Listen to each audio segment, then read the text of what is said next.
The emergency alarm echoed through the halls of the Galactic Council station. Ambassador Thiska rushed to the main chamber, her forearms adjusting the ceremonial robes that marked her as a member of the Etherian diplomatic corps. Something was very wrong.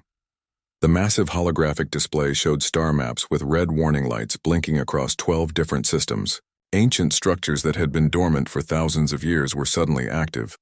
The energy readings were off the charts. "What exactly are we looking at?" asked General Voss Prime, the Chronari military representative. His metallic exoskeleton gleamed under the chamber lights, and his mechanical voice carried the weight of authority.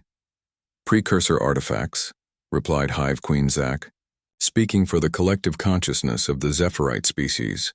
"We have confirmed activations in the Andorra system, the Kepler belt, and 10 others, all happening at the same time." The three major powers of the galaxy had maintained an uneasy peace for over 1,000 years. The Etherians controlled vast regions through their telepathic abilities and diplomatic skills. The Chronari dominated with their advanced technology and military might. The Zephyrites managed entire sectors through their hive mind coordination and industrial capacity. But the precursors were different. They had vanished long before any of the current species had reached the stars. All that remained were scattered ruins and artifacts that no one fully understood. Most were dormant like ancient monuments, until now. "The energy patterns suggest these are not simple monuments," said Dr. Keth Mora, the Council's chief archaeologist. "These are weapons caches. Massive ones." The chamber fell silent. Weapons left by a civilization that had once controlled the entire galaxy were not something to take lightly. "We need to secure these sites immediately," General Voss Prime declared. "Before anyone else gets ideas." "Anyone else?" Thiska asked. "Who else could possibly threaten us? We control 90% of known space." "There are always smaller species in the Outer Rim," Hive Queen Zach replied. "Pirates, raiders, desperate colonies. They might see this as an opportunity." As if summoned by their words, a new signal appeared on the communications array. It was coming from the edge of known space, from a region that their charts marked as unexplored. "Greetings, Galactic Council," said a voice in perfect galactic standard. The accent was strange, but the words were clear. "This is Admiral Chen Wei-Lin of the Earth Defense Command. We have been monitoring your emergency broadcasts regarding the precursor activations." The three ambassadors looked at each other in confusion. Earth? They had no record of any species called humans or any planet called Earth. "We would like to request a peaceful meeting to discuss our potential involvement in this situation," the voice continued. "We believe we can offer valuable assistance." General Voss Prime activated his response unit. "Unknown vessel, identify yourself properly." "What species are you? What are your coordinates?" "We are human," Admiral Chen replied calmly. "We are located in what you call the Terran Arm, approximately 40,000 light-years from your current position." "We have been aware of your civilization for some time." Hive Queen Zach's multiple voices spoke in unison. "Impossible. We have surveyed that entire region. There are no advanced civilizations there." "Perhaps your surveys were not as thorough as you believed," Admiral Chen said. There was something in his tone that made Thiska uncomfortable. It was not fear or submission. It was confidence. "How did you intercept our communications?" she asked. "These channels are encrypted with quantum-level security." "Your security is adequate," Admiral Chen replied, "but not perfect. We have been listening for quite some time. We know about the three-way balance of power. We know about your trade routes. We know about your recent conflicts in the Vega sector." The chamber erupted in concerned chatter. If these humans had been spying on them for years, what else did they know? "What do you want?" General Voss Prime asked bluntly. "To join the conflict," Admiral Chen said simply. "The precursor artifacts are activating for a reason. Something is coming, something that will require all of us working together." "You speak of joining a conflict that has not yet begun," Hive Queen Zach observed. "Has it not?" Admiral Chen asked. "We have observed Chronari fleet movements toward 3 artifact sites. We have detected Etherian telepathic probes attempting to interface with the activated systems. We have monitored Zephyrite industrial ships moving to establish mining operations near 2 other locations. The conflict has already begun. You simply have not admitted it yet." Thiska felt a chill run through her nervous system. These humans were right. Each of the 3 powers was already positioning for advantage, preparing to claim the precursor weapons for themselves. "What exactly are you proposing?" she asked. A formal alliance, Admiral Chen replied. Humanity offers its services as neutral mediators and military support. We have capabilities that might surprise you. General Voss Prime's mechanical laughter filled the chamber. You are a single species from the edge of nowhere. What could you possibly offer the three greatest powers in the galaxy? A demonstration, Admiral Chen said calmly. Ambassador Thiska, would you be willing to visit our system? We would be happy to show you what humanity brings to the table. Before Thiska could respond, her personal communication device began beeping rapidly. Her aide's voice came through in a panic. Ambassador, we have a problem. Long-range sensors are detecting massive energy signatures moving through hyperspace. Multiple fleets from all three powers are converging on artifact sites. Admiral Chen was right. The conflict is starting now. Through the chamber's windows, Thiska could see Chronari warships powering up their engines. In the distance, Zephyrite swarm carriers were launching fighter squadrons. Her own people were preparing their telepathic battle coordinators. The 1,000-year peace was ending. Admiral Chen, she said into her communicator, I accept your invitation. When can we meet? Whenever you are ready, Ambassador. We will send coordinates for a safe meeting point in neutral space. Fair warning, though, you might want to bring your best analysts. Humanity has been preparing for this moment for a very long time. The transmission ended, leaving the three ambassadors staring at each other. Outside, the first shots of the new Galactic War were being fired as three massive fleets moved toward the precursor sites. None of them noticed the small sensor readings that appeared briefly on their screens, readings that suggested someone had been watching them. Throughout the entire conversation, someone with cloaking technology that their sensors could barely detect. In the depths of space, Admiral Chen Wei-Lin stood on the bridge of his ship and smiled. The plan was working perfectly. The great powers of the galaxy were about to learn what happened when they underestimated humanity. But first, they needed to see what humans could do. And Thiska was going to get a very educational visit to Earth's solar system. The galaxy was about to tremble, and humanity was just getting started. Ambassador Thiska's ship dropped out of hyperspace at the coordinates Admiral Chen had provided. She expected to see a small outpost or perhaps a single diplomatic vessel. Instead, she found herself staring at the most heavily fortified solar system she had ever encountered. The outer planets had been converted into massive weapons platforms. Asteroid belts had been turned into shipyards that stretched for millions of kilometers. The space between worlds was filled with defensive satellites, patrol ships, and structures she could not identify. By the ancestors, whispered her pilot, a young Etherian named Kesti. How many ships do they have? Thiska was wondering the same thing. Her sensors were detecting thousands of vessels, from tiny fighters to massive dreadnoughts. But what bothered her most was what her sensors were not detecting. She could see the ships, but she could not read their energy signatures properly. Something was jamming her instruments. Unknown vessel, this is Earth Defense Command, came a cheerful human voice over the communications array. Please state your business in this system. This is Ambassador Thiska of the Galactic Council. I am here by invitation of Admiral Chen Wei-Lin. Confirmed, Ambassador. Welcome to Sol System. Please follow the navigation beacon to Luna Station. Fair warning, you are being escorted by 4 of our patrol ships. They have been shadowing you since you arrived. Thiska looked at her sensors again. She saw no escort ships. Nothing at all. I do not detect any escort vessels, she said. That is the point, the voice replied with obvious amusement. Suddenly, 4 sleek ships appeared around her vessel. They had been completely invisible to her sensors. Her pilot nearly jumped out of his seat. Cloaking technology, Kesti breathed. But that is impossible. The energy requirements alone would require a complete understanding of quantum field manipulation. Admiral Chen's voice cut in as his face appeared on their main screen. Something humans figured out about 30 years ago. Please do not be alarmed by our escort.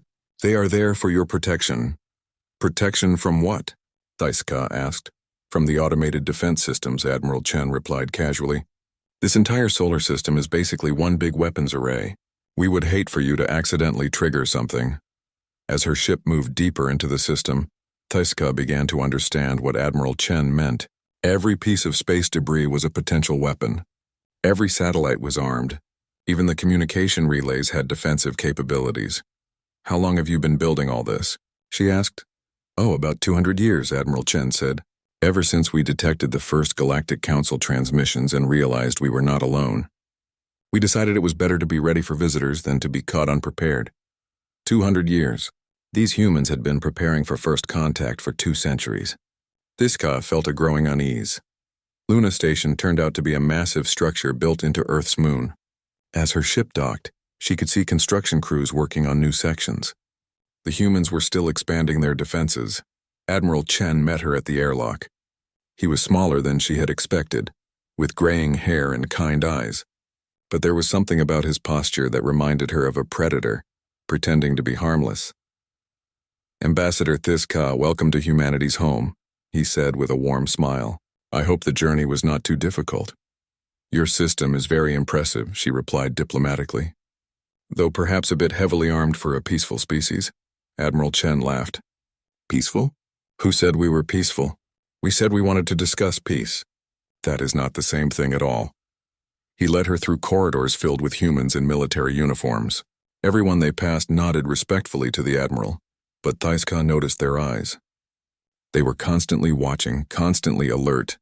These were people who expected trouble. "Tell me, Admiral," she said as they walked, "how exactly did you reverse engineer our technology? Our surveys show no evidence of crashed ships or lost equipment in this region." "Who said we reverse engineered anything?" Admiral Chen asked.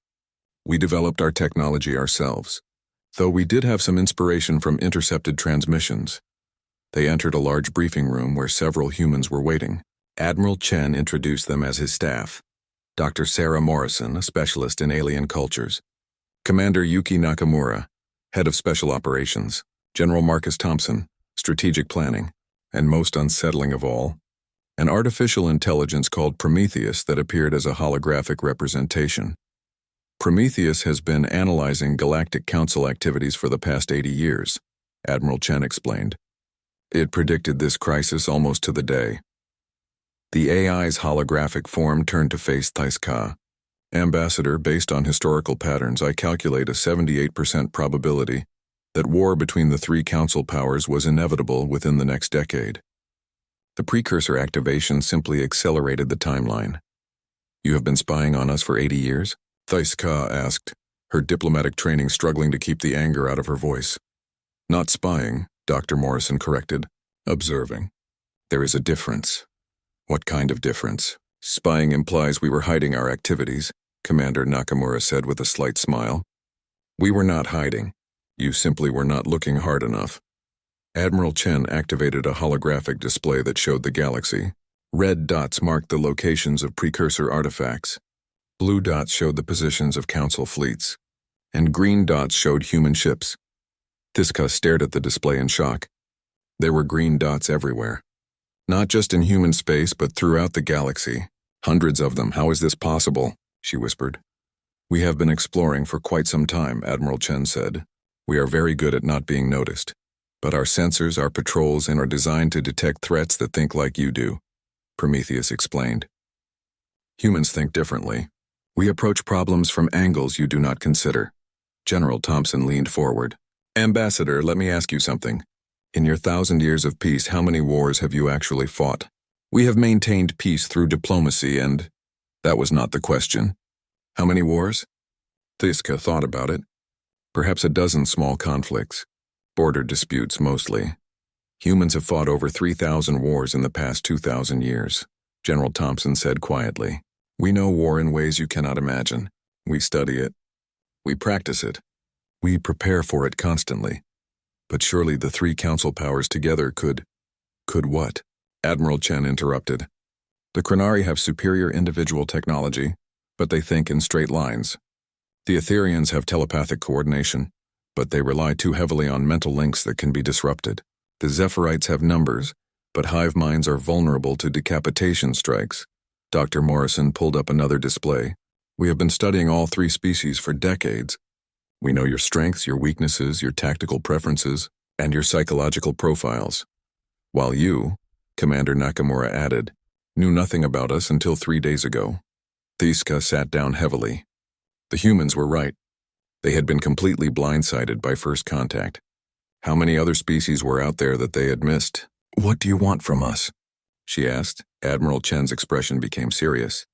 Honestly, we want to prevent you from destroying yourselves. The precursor artifacts are not just weapons. They are a test. A test? Prometheus answered. The precursors left them as a way to determine which species were ready for their technology. The current conflict will determine who passes and who fails. And you believe humanity will pass? Admiral Chen smiled, but this time there was no warmth in it. Ambassador, we have been preparing for this test since before your species achieved spaceflight. We know exactly what we are doing. Outside the station windows, Thaiska could see human warships moving in perfect formation. Thousands of them, all heading toward different parts of the galaxy. The demonstration was over, and Thaiska finally understood what Admiral Chen had meant when he said the galaxy would tremble. Humanity was not asking to join the conflict. They were taking control of it. 3 months after first contact, the galaxy was in chaos. What had started as a careful dance between three powers over precursor artifacts had become a full-scale war. And somehow humans were everywhere.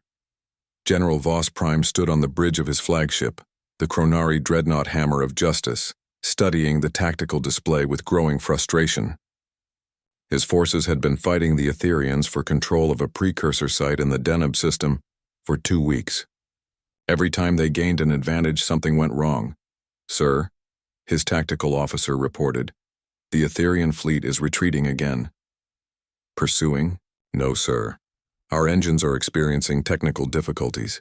The human technical advisors say it will take several hours to repair. Voss Prime's mechanical jaw clenched. The human advisors. They had arrived a month ago offering assistance with minor technical upgrades to Chronari ships. The upgrades worked perfectly. Too perfectly. But somehow there were always technical problems at the most inconvenient times. And where are our human allies during this pursuit phase? Providing humanitarian aid to Etherian survivors, sir. Of course they were. The humans had a remarkable talent for being helpful to everyone at exactly the wrong moment. Across the galaxy, Ambassador Thaiska was dealing with her own frustrations. The human embassy ship Peace of Mind had been stationed in Etherian space for months now. The humans had been invaluable allies, sharing intelligence about Zephyrite movements and providing technology to counter Chronari weapons. But something was not right. Commander, she said to her aide, show me the casualty reports from the Vega engagement. The holographic display showed the aftermath of a recent battle between Etherian and Zephyrite forces. The casualties were surprisingly light for such a large engagement. How many ships did we lose? 17, Ambassador. But most crews were evacuated before their vessels were destroyed. And the Zephyrite? Similar losses. Also mostly evacuated. Thiska frowned. Space battles were usually much more brutal. Ships exploded with all hands or were captured intact. This pattern of light casualties and crew evacuations was unusual. Who was providing rescue services? Human medical ships were in the area, Ambassador. They responded very quickly to distress calls from both sides. Both sides. Always both sides. Get me Captain Morrison from the Peace of Mind. Dr. Sarah Morrison's face appeared on the communication screen, wearing her usual friendly smile. Ambassador, how can we help you today? I have some questions about the recent engagement in the Vega system. Of course. Tragic affair. We were fortunate to minimize casualties. Yes, about that. How did your medical ships arrive so quickly? The battle was not planned. Dr. Morrison's smile never wavered. We have been maintaining medical stations throughout the region. Purely humanitarian, of course. When conflict erupts, someone needs to help the wounded. Your medical stations just happen to be positioned near every major battle. We study patterns of conflict very carefully, Ambassador. We can predict where tensions are likely to escalate into violence. After ending the transmission, Thaiska pulled up a star map showing human ship positions over the past 3 months. The pattern was disturbing. Human vessels were always in the right place at the right time. Medical ships arrived before battles. Supply ships appeared when fleets ran low on provisions. Technical advisors showed up just before equipment failures. It was as if the humans knew what was going to happen before it happened. Meanwhile, in Zephyrite space, Hive Queen Zack was experiencing her own concerns. The collective consciousness of her species allowed perfect coordination, but lately that coordination seemed to be failing at crucial moments. Report on the Altair incident, she commanded. Sub-Queen Vex 12 provided the details through the mental link. Our swarm attack on the Kronari mining operation was proceeding successfully until electromagnetic interference disrupted hive communications. Individual ships became confused and withdrew. Source of interference? Unknown. It appeared to come from multiple directions simultaneously. Hive Queen Zack accessed the battle records directly through the collective mind. The electromagnetic patterns were sophisticated, designed specifically to disrupt Zephyrite mental links without affecting other species' communication systems. Was there any other species present during the battle? Human observers, Your Majesty. They were monitoring the engagement for their historical records. The humans were building quite a comprehensive collection. How many of our engagements have included human observers? Sub-Queen Vex 12 consulted the collective memory. All of them, Your Majesty. That evening, an unprecedented event occurred. General Voss Prime, Ambassador Thiska, and Hive Queen Zack participated in a secret communication session. For the first time in the current conflict, the three powers were talking to each other instead of fighting. We all agree something is wrong, General Voss Prime stated. The humans are playing games with us. More than games, Thiska replied. They are manipulating every engagement. Our casualties are lower than they should be, but so are our victories. Hive Queen Zack's multiple voices spoke in harmony.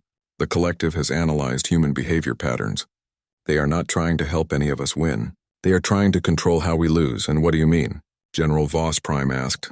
Think about it, Thiska said. Every battle ends with minimal casualties but no decisive victor. Every engagement uses up resources but does not eliminate fleets. We are being managed, but why? General Voss Prime wondered. Admiral Chen Wei-Lin answered that question himself when he appeared on their joint communication channel without being invited. Good evening, he said pleasantly. I hope you do not mind me joining your conversation. We have been monitoring it for security purposes. The three leaders stared at him in shock. Their communication was supposedly secure. You have been spying on us, Hive Queen Zack accused. We have been protecting you, Admiral Chen corrected. From yourselves. Protecting us? We are at war. No, you are at managed conflict, Admiral Chen said calmly. There's a difference. He activated a holographic display showing the entire galaxy.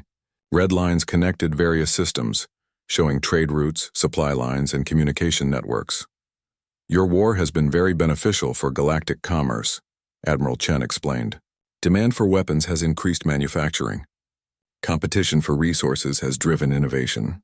Military contracts have stimulated economic growth throughout neutral systems. You have been using our conflict to make money?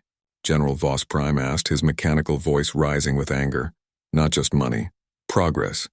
In 6 months of managed warfare, your three civilizations have advanced technologically more than they did in the previous century of peace. Thiska felt a chill of understanding. The precursor artifacts. You know what they really are? Of course we do. They are not weapons. They are graduation tests. The precursors left them to identify species ready for the next level of existence. And the test is? Learning to fight efficiently without destroying yourselves. Learning to compete without committing genocide. Learning to wage war as a tool for advancement rather than annihilation. Admiral Chen smiled. Congratulations. You are all passing. The three leaders looked at each other with growing horror. They had been manipulated completely. Their entire war was a human psychological experiment. What happens now? Hive Queen Zack asked. Now you have a choice, Admiral Chen said. You can continue the managed conflict and gradually advance toward precursor-level technology. Or you can unite against humanity and learn what real warfare looks like. The communication display showed human fleet positions throughout the galaxy. There were thousands of ships, all previously undetected. How long have you really been watching us? Thiska whispered. Since your species first achieved interstellar flight, Admiral Chen replied. We have been waiting for you to grow up. General Voss Prime's weapons systems began targeting the human ships on his sensors. And if we choose to fight you? Admiral Chen's expression never changed. Then you fail the test, and we find other species to work with. The implications were terrifying. How many species had humanity already contacted? How many had passed their tests? How many had failed?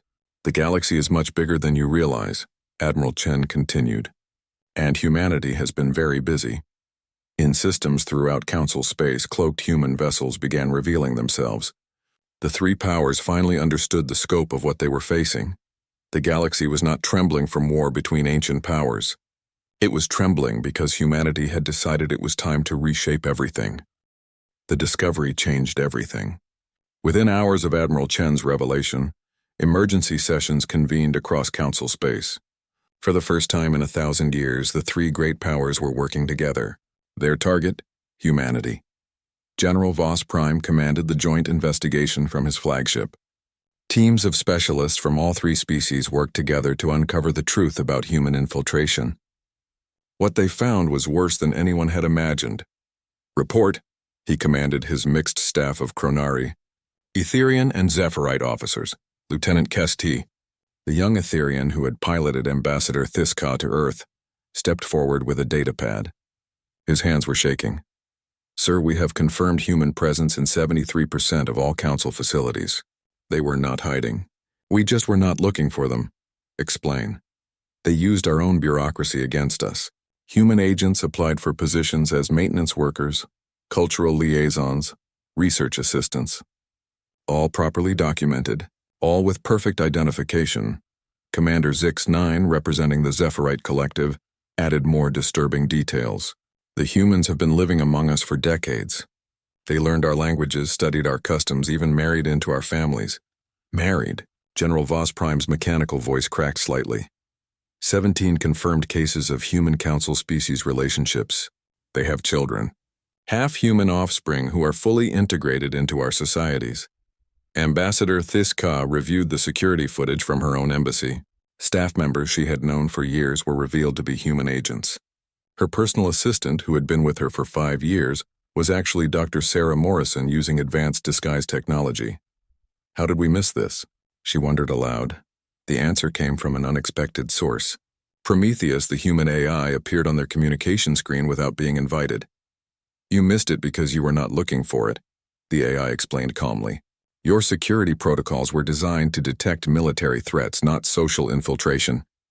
Get off our channels, General Voss Prime demanded. I am afraid I cannot do that.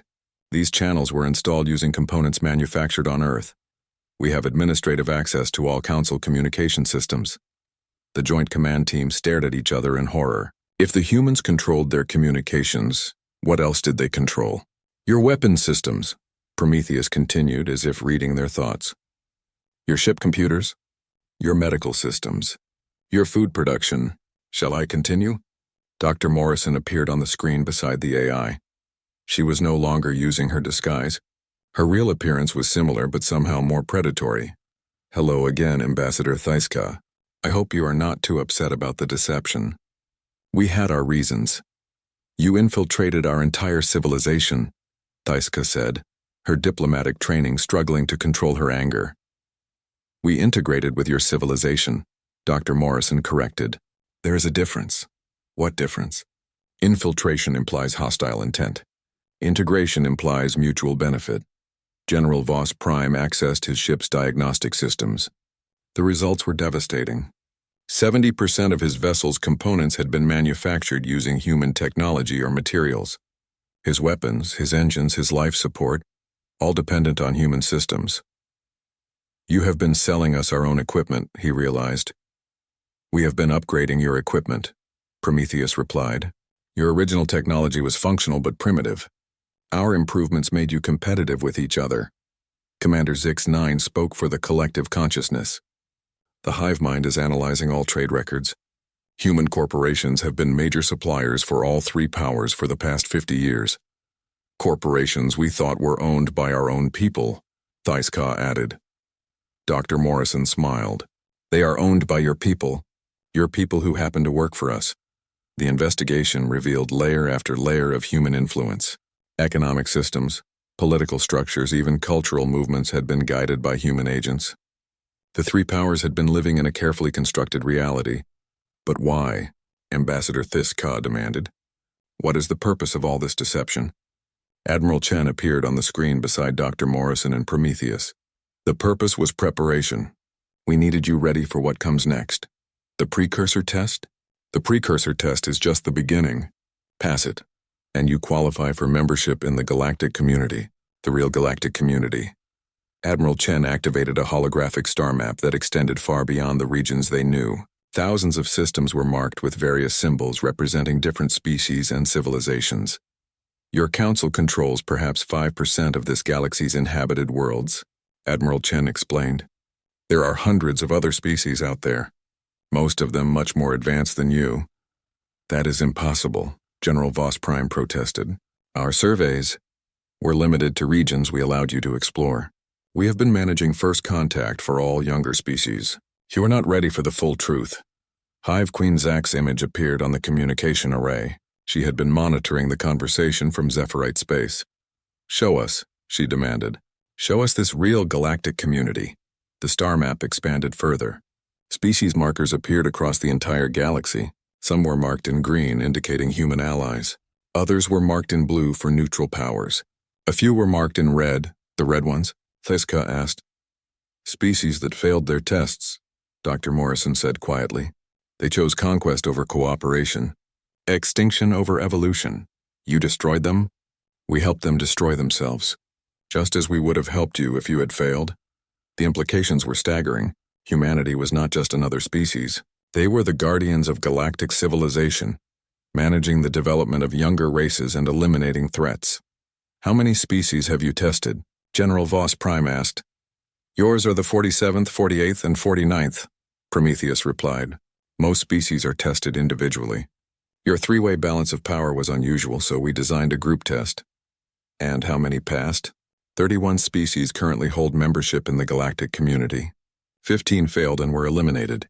3 are still in testing phases. Admiral Chen's expression became serious. The community has been watching your test with great interest. A successful 3-species integration would be unprecedented. Integration into what? Hive Queen Zach asked. The holographic display changed to show massive structures scattered throughout the galaxy. They were artificial constructs on a scale that dwarfed anything the Council had ever imagined. The real infrastructure of galactic civilization, Admiral Chen explained. Dyson spheres around stars, ring worlds, artificial planets, controlled wormhole networks connecting distant regions. Dr. Morrison added more details. The community has been building this infrastructure for over 1 million years. Each new member species contributes their unique capabilities to the collective effort. And what would our contributions be? Ambassador Thaiska asked. The Etherians would manage telepathic communication networks across intergalactic distances. The Chronari would engineer massive construction projects. The Zephyrite would coordinate resource distribution for billions of worlds. It was a vision of galactic civilization beyond anything they had imagined. But it came with a terrible price, the admission that they had never been in control of their own destiny. How long have humans been members of this community? General Voss Prime asked. Admiral Chen smiled. We founded it. The silence that followed was broken only by the hum of ship systems. The 3 council powers finally understood their situation completely. They were not dealing with another species seeking membership in their galactic order. They were dealing with the creators of galactic order itself. So what happens now? Thaiska asked. Now you choose, Admiral Chen replied. Accept membership in the real galactic community and help us manage the next group of developing species. Or maintain your independence and remain in your current limited region of space. And if we choose independence? Dr. Morrison's expression became sad. Then you stay children forever, and children are not allowed access to adult tools. Outside the viewports, human ships began appearing throughout Council space. Not the few thousand they had detected before, but millions. The true scope of human power was finally being revealed. The galaxy was not trembling from war anymore.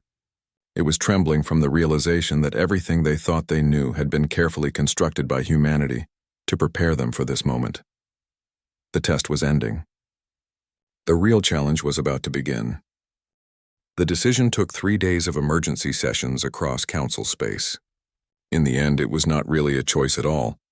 The alternative to joining the galactic community was remaining forever isolated in a small corner of space, watched by humanity like children who could not be trusted with dangerous tools.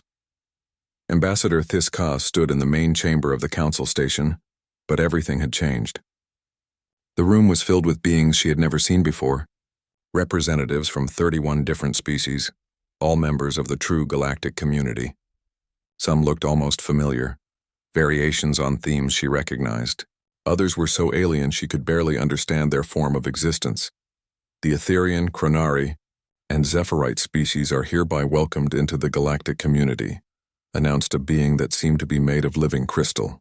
Let the integration begin. Admiral Chen stood beside the crystalline entity, no longer pretending to be just another species seeking alliance.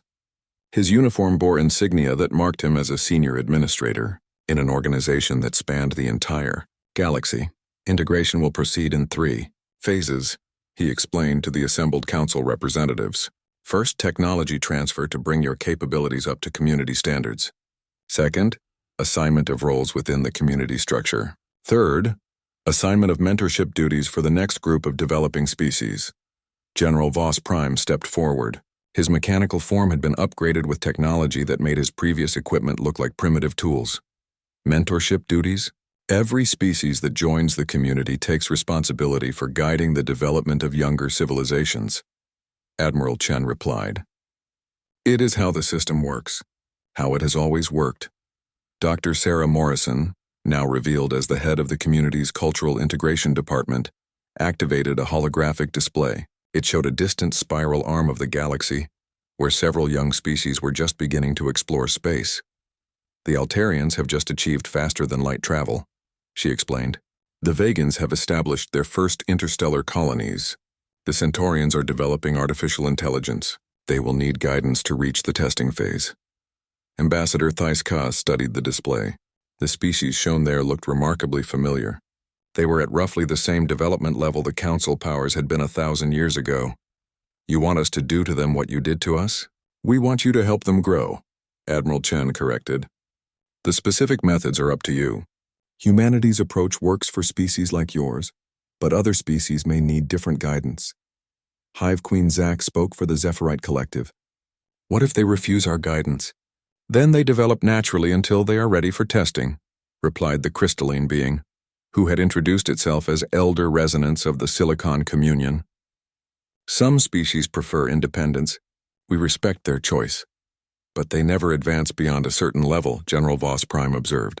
Correct. Community membership requires accepting community responsibility. Those who want only the benefits without the obligations remain at their current level. The next few months passed in a blur of orientation sessions, technology transfers, and cultural integration programs.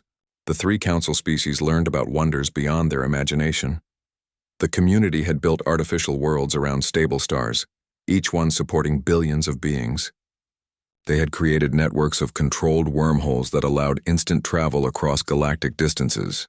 They had developed technology that could manipulate matter at the quantum level, creating whatever resources they needed. But perhaps most impressive was the social structure. 31 different species with completely different biologies, psychologies, and cultures, working together as efficiently as a single organism. How do you prevent conflicts? Thaiska asked during one of her orientation sessions. Commander Yuki Nakamura, who was serving as her integration guide, smiled. The same way we prevented your conflicts from becoming total war. Management. You manipulate everyone? We guide everyone toward their best possible outcomes. There is a difference. Thaiska was beginning to understand that difference. The community did not force cooperation. They created situations where cooperation was the most beneficial choice for everyone involved. Within a year, the former council powers had found their places in the larger community. The Etherians became masters of interstellar communication, their telepathic abilities enhanced by community technology to reach across impossible distances. The Chronari became the galaxy's premier engineers, their mechanical precision perfect for building the massive structures that supported community civilization.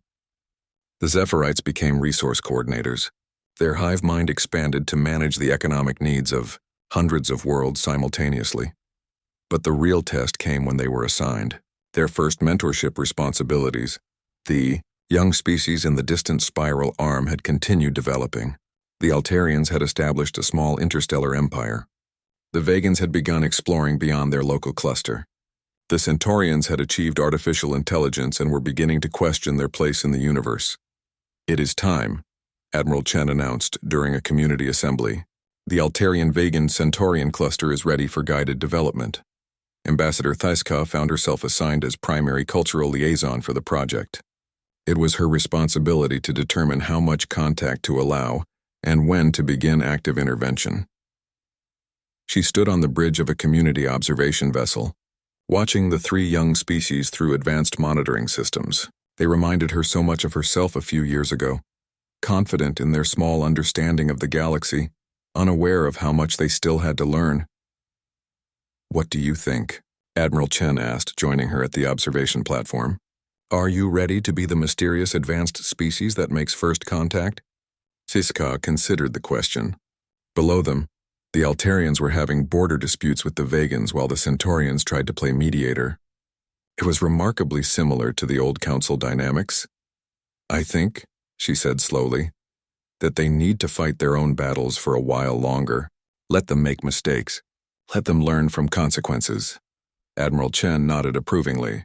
"Very good. You are beginning to understand the art of guidance. But we should start placing observers in their societies. Cultural exchange students, perhaps, and maybe some technical advisors who can help them avoid truly dangerous mistakes." "Excellent choices. Dr. Morrison will coordinate the integration planning." Thiska smiled at the correction. She was learning to think like a community member, seeing the long view of species development. Over the following decades, she watched her assigned species grow and develop. Sometimes she intervened directly, preventing wars that would have devastated entire worlds. Sometimes she allowed conflicts to proceed, knowing that the lessons learned would be valuable for their eventual testing. It was during one such intervention that she finally understood what humanity had really given the galaxy she was preventing: a nuclear war between the Altarians and Vegans by providing both sides with defensive technology that made offensive weapons ineffective. As she watched the former enemies begin to cooperate instead of fighting, she realized the genius of the community system. "We are not controlling them," she said to her aide, a young Etherian who reminded her of herself long ago. "We are showing them better ways to solve their problems. Is that not the same thing?" "No, control would be forcing them to do what we want. Guidance is helping them discover what they should want." The aide looked confused. So Thiska tried a different explanation. "When humanity first contacted us, they could have easily conquered our 3 species. Their technology was superior. Their fleets were larger, their strategy was better, but conquest would have given them slaves, not partners. And they wanted partners? They wanted us to grow into partners, to become equals who chose cooperation because we understood its benefits. By the time the Altarian-Vegan-Centaurian cluster was ready for their formal testing, Thiska had guided 17 different species through various stages of development. Each one taught her something new about the art of nurturing civilization. The galaxy continued to tremble, but now it was the trembling of growth rather than war. New species joined the community regularly. New worlds were built. New wonders were created through the cooperation of dozens of different civilizations.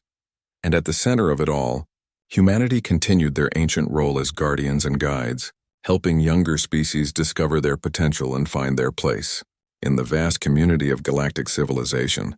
The conflict that had once threatened to destroy the Council, powers had become the foundation for something far greater. The 3 species that had nearly destroyed each other over ancient weapons now worked together to help other species avoid making the same mistakes. Admiral Chen, now showing his age despite community medical technology, stood with Thiska on the observation deck of a massive community station orbiting the galactic core. They watched as the newest members of the community, the Altarians, Vegans, and Centaurians, took their first assignments as mentors for even younger species. "Do you ever regret it?" he asked. "Giving up your independence to join something larger?"